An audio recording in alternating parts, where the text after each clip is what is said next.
So I just asked what the problem was, Neil Lowe, the manager, and he just shrugged his shoulders. The one thing that is certain is it's a very serious one, and it looks like that could easily be the end of it, I think. I'd say it is. At least as far as winning the race is concerned. Well, they finally fired up the Glenn Seaton car. Well, actually, the car sounds quite sweet as it heads up pit lane, so perhaps they have cured that misfire problem. And we're inside 05 as it heads up the hill. They're in 18th position, so they too are slowly clawing their way back through the field. Glenn Seaton in the car. Now he'll rejoin in 11th spot on the racetrack. I think we'll have a word with John Bower in just a second, as soon as John Brady can get himself into position there. I don't know what the problem was here. They left it out. If it was just a plug, to lose all that ground just for the sake of not coming in earlier.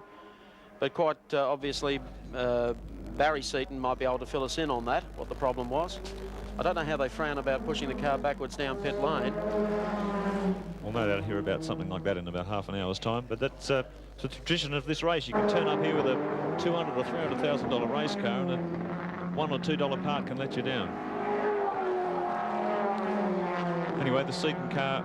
I think he might have its misfire back again, actually. I was just about to say that, Richard. It certainly sounds like it, doesn't it? Time for a chat with the two Johns. Let's go down to Mr. Brady first. Yes, thanks, Mike. The other one, the JB's the man at the moment. John, what's happened? It doesn't look good. Well, I was on sort of 3.5 cylinders when I went out of the pits, and then it came good, so I turned the boost down as low as it'd go, and then it started to smoke, so it's obviously sprung an oil leak somewhere. It's run out of oil. You obviously lost power at the start, but it looked like it was starting to come good. I suppose, how nervous were you when you were testing it out then? Yeah, I really don't know. I mean, I was just trying to nurse it along, but I didn't really know what was wrong with it. Then the smoke got worse, so I don't really know, but it's obviously dumped its oil, and then the oil pressure light came on at the top of the mountain. When it does that, it starves the turbo, so it's obviously the death rate. Talking about great races, one is being run here by Mark Gibbs and Rowan Onslow in the Bob Forbes GIO Nissan GTR. The people that flew off the front of the grid and led the race in the early couple of laps dropped back to 8th, 9th spot, but then gradually have worked their way back through the field, now running third and running strongly.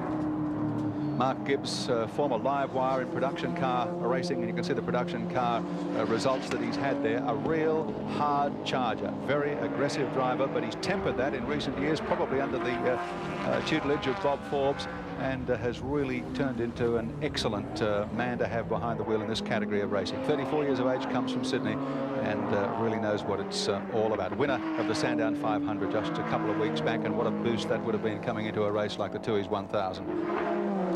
Not only a boost to the GIO team, but also a boost to all Nissan runners, because it certainly dispelled a lot of the mistrust people had about the Nissan in endurance form, and certainly the Spa 24-hour result made them look very strong. The clerk of the course has asked us if we can give him a shot of a car that's stuck up against the wall at the exit to the Dipper, car 77. You can see it there.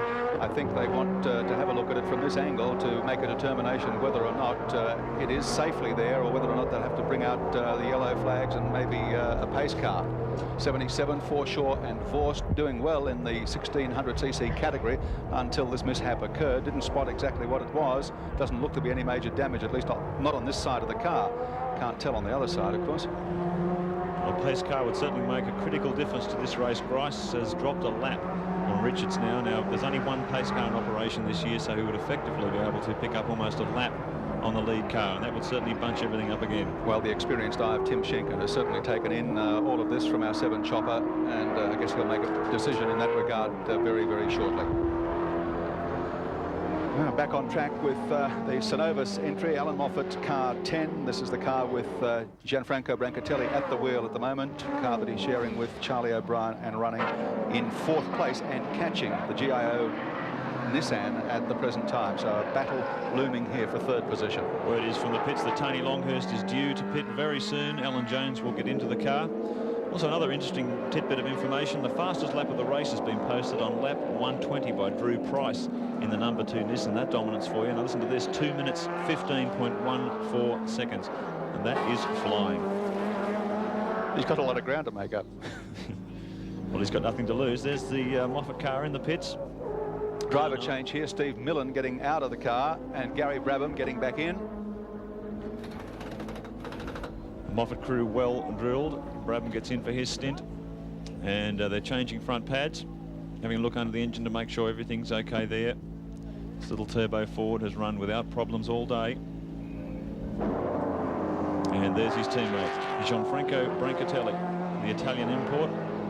Moffat likes bringing in experienced overseas drivers, and this guy's one of the best, 41 years of age.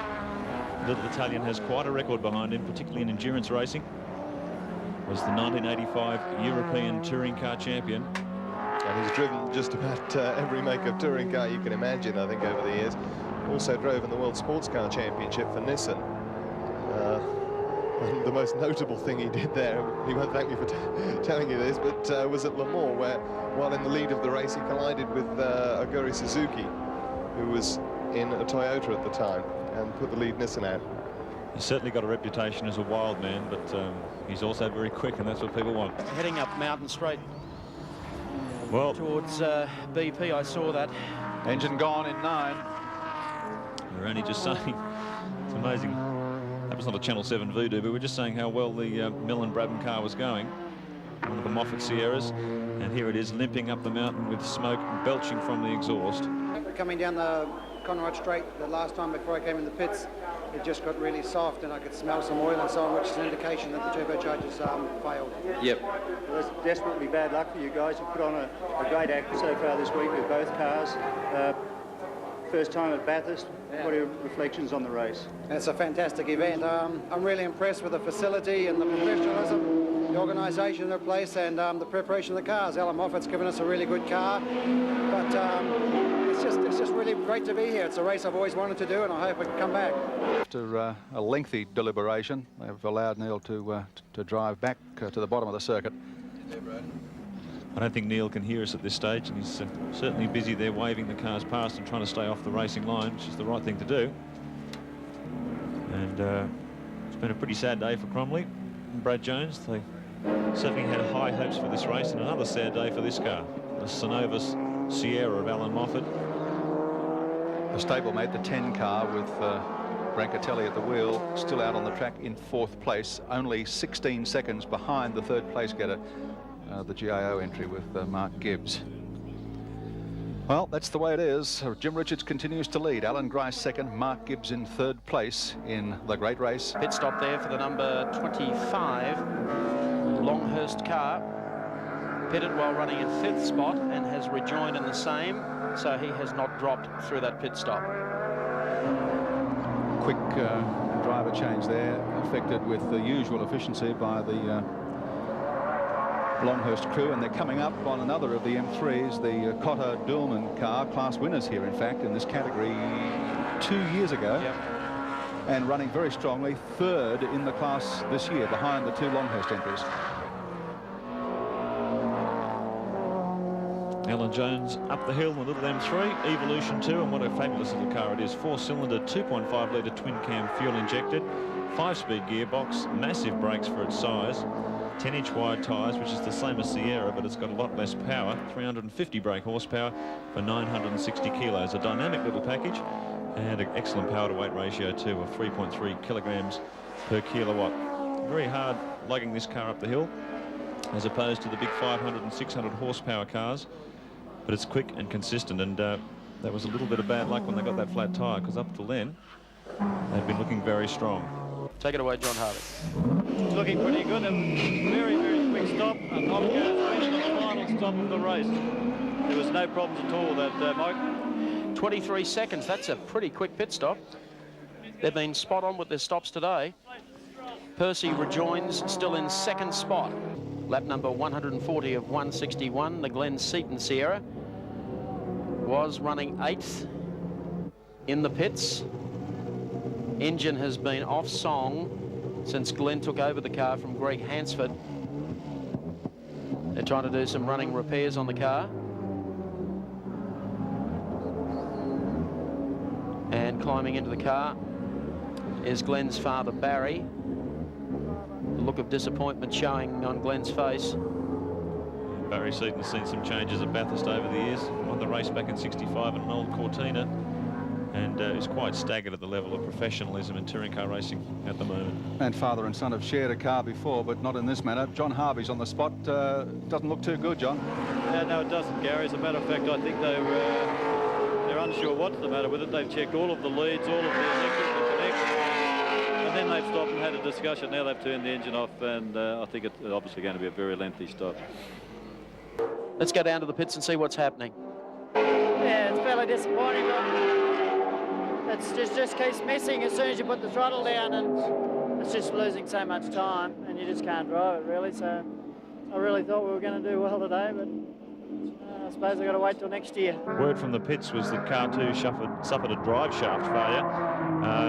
It's probably not a good indicator to the lead car, because Mark Skaife was absolutely wringing its neck. I think he did a 2:14.88 lap time, which is a new lap record for the race, so he was driving it absolutely 10 tenths. I think you'll find Jimmy will be stroking this thing along at the moment. But it'll be nervous times for Freddie Gibson. He did say 20 laps to go, and they're not home yet by a long shot. Well, there's the number 1 car that dictates the pace. As we check out the Caltex race score, Richards and Skaife leading in the Nissan GTR. Percy and Grice, the defending champions, run in second. Gibbs and Onslow in the GIO Nissan GTR run third. Brancatelli and Charlie O'Brien in the Synovus Vitamin Sierra run in fourth. Fifth is Radicic and Shield. Position number 6, Fitzgerald and Denny Holm in the B&H BMW. Kevin Waldock and Brett Peters, great effort that, up to 7th. 8th is Bond and Crosby in the Caltex Sierra. 9th, the number 30 car, it's just dropped out, and that moves now Tim and Alf Grant. One more spot. Well, that's shades of last year, isn't that bad? Like Dave Barrow. These guys clouded that on the wall, hasn't turned, and now the 43 car straight off into the sand trap. Goodness me, these two cars had a heck of a day. Brian Bolwell, who put the package together, has wound up with some rather expensive repair bills. Queensland Plastics entry. Bad luck to Brian as we take our race cam. Sitting on top of Colin Bond's Caltex Sierra, car number 8. Car 8 running in position 8, so Bondi sitting in the top 10 for most of the day. Had a few problems earlier on, but managed to get it together, and the car seemingly running reliably now. And there's our other race cam looking down the side of the Sierra, which gives you a good idea of the tyre distortions and how much the wheels move and the car slides around on the surface of the track. Holman Fitzgerald continue in the one surviving B&H BMW. They're running 6th outright too. Well, one of them's hung together. And this is a good effort from these guys. 7th spot held by Kevin Waldock and Brett Peters. That's another great effort from them. Peter Fitzgerald in the car at this stage, renowned as the Australian production car king. He's won the title twice. Well, Johnny Brady is down in the pits. He's only one of 4 guys. I've been bringing you all the info all day. And Mark Skaife is standing next to him. Yeah, you talk about young blokes who've had a good day. Mark Skaife, it must be one of the most nervous set of 7 laps you're going to sit through now. Yeah, for sure. I think it's probably the most nervous 6 or 7 laps anybody could ever have. You know, I'm sure that's probably more nervous for Richo. He's starting to hear noises and all those things. But he's done a fantastic job, and I hope we win it for him. You've both done a fantastic job with it. Going into today, it must have been frightening, the pressure on you, because everybody knew you were so fast. Everyone's expecting you to go out and do what you've done so far. But knowing that all that pressure was on you must have been hard to live up to. Yeah, there was lots of pressure, but, you know, the team's done a fantastic job this year. Not just today, they've done a good job all year. And, you know, the preparation of the cars has been fantastic. Have you pushed the car yet in this race? We haven't really driven that car as hard as I just drove the car too, but, you know, that car, you know, has been faultless all day. We both, every time I got out of the car and I've said to Jimmy, what's the car like? He said, oh, it's fantastic, drive it again, Skaife. So it's been really good. I'll keep your fingers crossed, your toes crossed, and I hope it goes well for you. Absolutely, thank you. Thank you, JB, and thank you, Mark Skaife. Blimey, I don't believe it. Fred's broken into a smile. As Jimmy Richards comes down at the end of Conrod Straight. Well, 10 years ago, 1981, Nissan began their campaign for outright honours at Mount Panorama. Last lap board out. As Gentleman Jim looks for Bathurst victory, number 4. To the end of pit straight. Now up the mountain for the final time in the order. Oops, we've had one go off. Looks like the Dillman car there off on the side of the road. Little BMW. It was running second in its class. Yes, it's parked on the side of the road. So the order is Richards over Win Percy, Alan Grice, and Mark Gibbs, Rowan, Onslow, as Bondi trying to limp round just to finish this lap off. Still running in 8th. This would still be a lonely time for Freddie Gibson to be so close, but we've seen things happen. Fred can remember leading one of the races here, popping a tyre and winding on his lid at Skyline. But the crowd should be ready to salute Jimmy Richards. And that they do as he heads down towards the 2WS sweeper for the final time. And here he comes. A great cheer for Gentleman Jim on his way to victory. And what a great year, the Australian Touring Car Championship. He's had to fight the young Turk, Mark Skaife, that has been groomed well and truly by Nissan. But with Mark in the car for pole day sprints and pole position for the race, and Jim there for the victory, somehow it all seems fair this afternoon at Bathurst. Yes, when you think of the long list of Bathurst campaigns by this company, drivers like George Fury, Glenn Seaton, Terry Shield, Gary Scott, boys who've all been aboard Nissan products at one stage or another, always coming very close, but never close enough. Well, looks like they're going to do it, and it's certainly well-deserved. Nissan, long-time commitment to motorsport in this country and around the world, and they certainly deserve the success at Mount Panorama today. Down to Caltech's chase now for the final time. A smile breaks out on the face of Fred Gibson. Anticipation on the face of Mark Skaife. The run down to the final corner. Here he comes. The very last corner of the 1991 Tooheys 1000 at Mount Panorama, Bathurst. Checkered flag, Jim Richards, Nissan. That's his car. The whole exercise has been worthwhile for Fred Gibson Motorsport. Jubilant scenes as Jimmy Richards heads up Mountain Straight. Jim would love all of this. Win Percy, Alan Grice will finish second in the Holden Racing Team Commodore. Third place will go to Bob Forbes Racing, the GIO Nissan GTR of Mark Gibbs and Rowan Onslow. And fourth place, well done to Alan Moffat, the Sonoma's Vitamins Ford Sierra with Big Charlie O'Brien and John Franco Brancatelli. And there's Jimmy on his way back towards Victory Lane, receiving the plaudits, and Freddie Gibson with a lot of happy people around him. They've done it, and the GIO car is across the line. Oh, it's coughing and spluttering, but Gibbs has his arm out the window waving to the crowd, so he must be confident he's going to make it down. He's over the highest part of the circuit, and he can just about roll across from here. Great effort from Bob Forbes and the GIO operation. It's got the hiccups. Hit the wrong button then.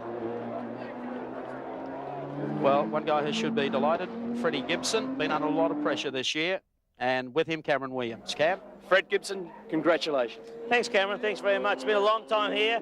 That's what we come here to do, is win the race, and hopefully today we were going to do it, and we have done that. So, I feel pretty happy for the team. They've done a super job the last week. We haven't had many troubles. I feel a bit disappointed with the second car not finishing, but one home's good if it wins it. We'll have the official presentation up shortly. There's just a section of the huge crowd. I think the majority of them may have wanted a Holden victory. They got a Holden runner-up spot this year, and we saw a fascinating race. Let's check out the top 5 on our Caltex race score for you. Congratulations to Jimmy Richards, Mark Skaife, Freddie Gibson et al. At Nissan. A stunning victory. Win Percy and Alan Grice also for hanging in there all day on the Holden Racing Team Commodore. Third spot to, of course, Mark Gibbs and Rowan Onslow for GIO and Bob Forbes Racing. Fourth, it'll put a smile on the face of Alan Moffat, the number 10 car, Sonova's Vitamin Sierra of John Franco Brancatelli and Charlie O'Brien of Queensland. And finishing fifth, car number 20, Peter Fitzgerald and Denny Holm in the Benson and Hedges BMW. The winners outright of the Tooheys 1000 for 1991, Jim Richards and Mark Skaife.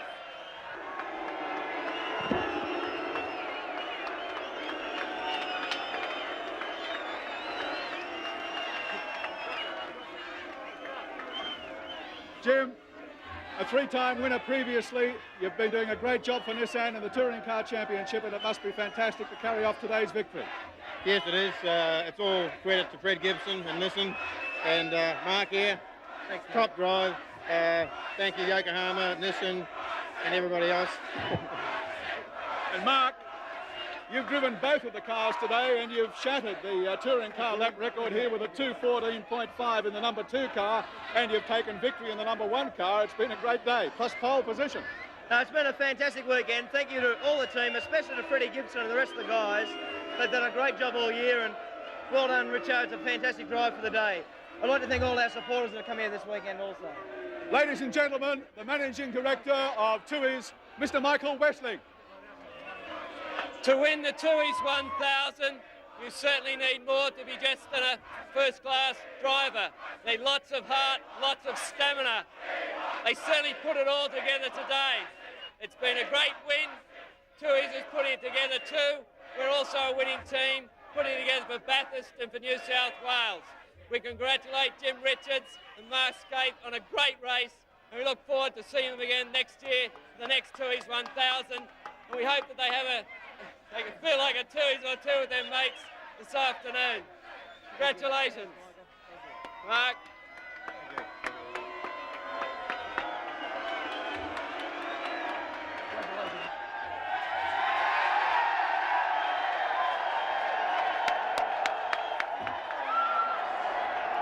A wonderful day today, a wonderful day in particular for Nissan. They are the kings for 1991. On behalf of the entire team here at Bathurst, Sandy Roberts saying farewell.